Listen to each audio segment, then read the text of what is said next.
नमस्कार दोस्तों, simple organic farming में आपका स्वागत है। दोस्तों, आज मैं यहाँ पर आपसे बात करने वाला हूँ पपीते की खेती के बारे में।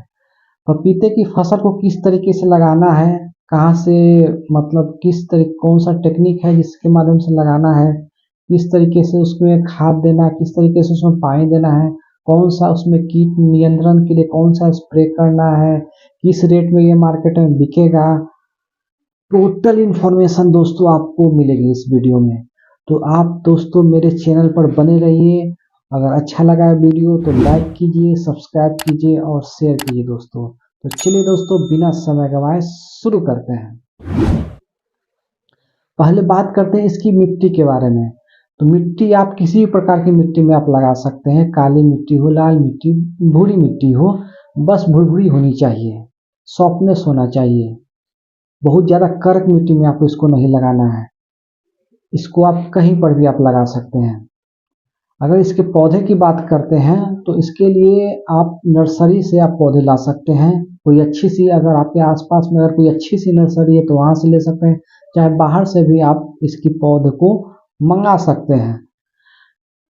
अगर आप बाहर से इसके पौधों को मंगाते हैं या कहीं से भी अगर इसके पौधे को मंगाते हैं, इसके पौधे को मंगाते हैं, तो लगभग उसका उम्र लगभग 30 से 35 दिन के आसपास उसकी होनी चाहिए।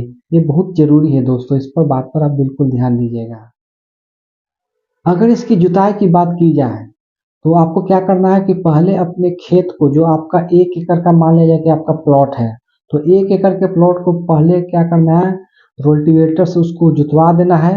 और जुतवाने के बाद उसमें क्या करना है, 3 से 4 ट्रॉली या ट्रैक्टर बोला जाए तो 3 से 4 ट्रैक्टर आपको गोबर का जो खाद है उसमें डाल देना है और फैला देना है, चारों पट्टी पूरे खेत में फैला देना है। और खेत में फैला देने के बाद पूरे गोबर की खाद को जो पूरे मिट्टी में मिला देने के बाद क्या करना है कि उसके बाद आपको क्यारी बनाना है। या तो आप क्यारी बोलते होंगे आपके तरफ, या मेड़ बोलते हैं, हमारे तरफ इधर तो क्यारी बोलते हैं। तो क्या करना है कि क्यारी बनाना है। और क्यारी बनाने के बाद उसमें क्या करना है कि एक क्यारी से दूसरे क्यारी को जो डिस्टेंस है वो लगभग 8 फीट के आसपास होनी चाहिए। एक क्यारी से, फिर से सुनिएगा दोस्तों, एक क्यारी से दूसरे क्यारी का जो डिस्टेंस है वो लगभग 8 फीट के आसपास होना चाहिए। और एक पौधा से दूसरे पौधा का जो डिस्टेंस होना चाहिए वो लगभग 6 फीट के आसपास होना चाहिए। तो इस तरीके से देखा जाए तो टोटल आपको 1 एकड़ में 900 पौधे लगेंगे। पर दोस्तों अब बात करते हैं इसमें खाद के बारे में। तो इसमें आपको खाद किस टाइप का देना है, तो मार्केट में एनपीके नाम का खाद आता है, उसको क्या करना है कि आपको इसमें डालना है।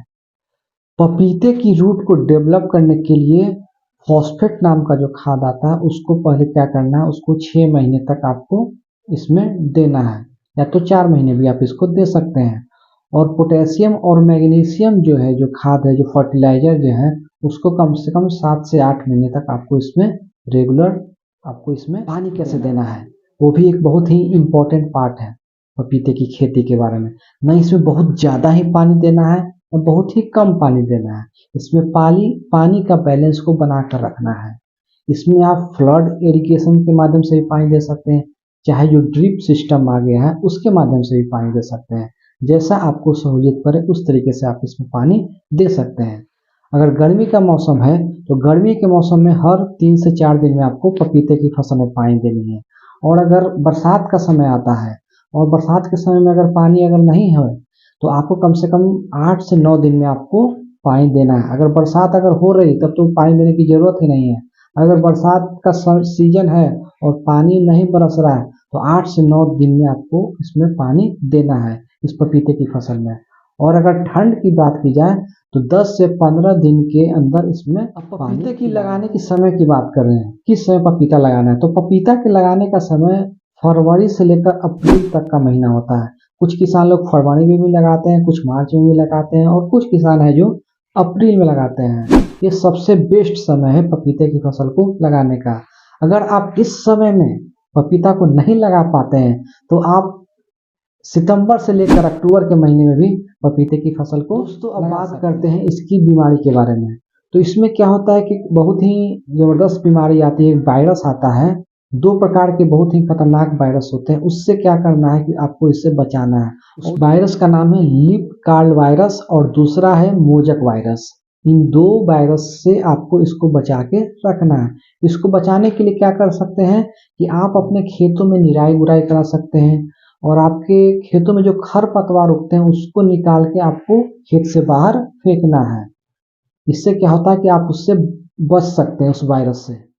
और जैविक में इन वायरस से बचने के लिए आप या तो येलो स्टिक लगा सकते हैं या फिर क्रॉप गार्ड का भी आप इसमें उपयोग कर सकते हैं। इसके साथ साथ आप फंगिसाइड या इंसेक्टिसाइड का हर 25 से 30 दिन में आपको इसको रेगुलर स्प्रे करते रहना है। इससे क्या होगा कि अगर आपके पपीते में वायरस लग गया है तो क्या होगा कि वो खत्म हो जाएगा और अगर नहीं लगा है तो वो आ नहीं सकता है। इस तरीके से आप अपने पपीते की फसल को इन वायरस से बचा सकते हैं। अब बात करते हैं इसकी हार्वेस्टिंग के बारे में। इसका हार्वेस्टिंग कब होता है? तो इसका जो हार्वेस्टिंग जो होता है वो लगभग 8वें से 9वें महीने में स्टार्ट हो जाता है। फ्लावरिंग हार्वेस्टिंग के लगभग 3-4 महीने से इसमें फ्लावरिंग आ जाती है या फिर कहा जाए लगाने के 2 या 3 महीने के बाद इसमें फ्लावरिंग आ जाती है और फ्लावरिंग आने के 3 से 4 महीने के बाद इसमें फल आना शुरू हो जाता है और 8वें-9वें महीने से इसका मतलब कि हार्वेस्टिंग शुरू हो जाता है। आप इसका उत्पादन ले सकते हैं और ये लगभग 11 से 12 महीने तक आप इसे रेगुलर उत्पादन ले सकते हैं।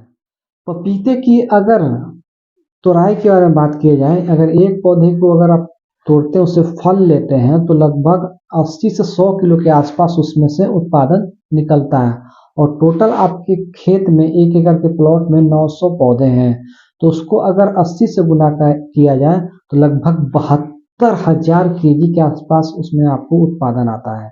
यानी कि 72,000 केजी आपका पपीता निकलता है और उसको अगर मिनिमम रेट अगर कम से कम मिनिमम रेट में अगर आप गांव में लगाए हुए हैं पपीता, मिनिमम अगर रेट लेके चला जाए अगर मात्र 10 रुपये भी अगर आप लेके चलते हैं और उसको 72,000 को 10 से मल्टीप्लाई करते हैं तो टोटल लगभग आता है 7,20,000 रुपए 1 एकड़ से 1 साल में आप कमाते हैं।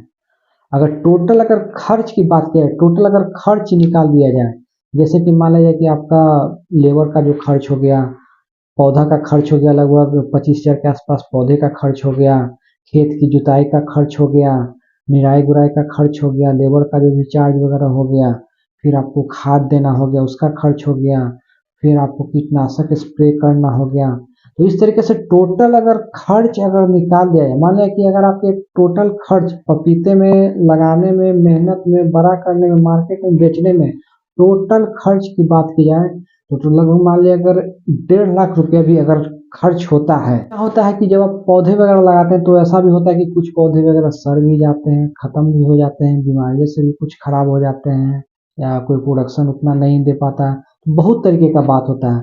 तो उन सब को अगर लेके चला जाए और लगभग एक ग्रॉस अगर मतलब कि टोटल अगर खर्च की बात की जाए, मान लीजिए अगर आपके पास 1.5 लाख रुपए भी अगर पपीते की फसल में खर्च होते हैं, उसके बावजूद भी आपको 5.5 लाख रुपए से ऊपर तक आपको इनकम आप इससे पपीते की फसल से ले सकते हैं। तो दोस्तों मैंने आपको एक पूरी जानकारी दी पपीते की फसल के बारे में। ये आपको वीडियो कैसा लगा? अच्छा लगा तो वीडियो को लाइक कीजिए, सब्सक्राइब कीजिए और अपने फ्रेंड सर्कल में शेयर कीजिए। दोस्तों अगर आप सुपर नेपियर 4G हरा चारा अगर आप लेना चाहते हैं, जो 5 साल का जो सुपर नेपियर 4G हरा चारा है, इसको एक बार लगाने के बाद 5 साल तक चलता है। 5 साल तक आप इसको काट सकते हैं। अगर उस हरे चारे की स्टिक अगर आपको लेना है तो मेरे स्क्रीन पर जो चल रहा नंबर है, जो दिया गया नंबर है, उस पर कांटेक्ट करके आप सुपर नेपियर 4G हरा चारा का स्टिक अपने घर पर मंगा सकते हैं। धन्यवाद दोस्तों।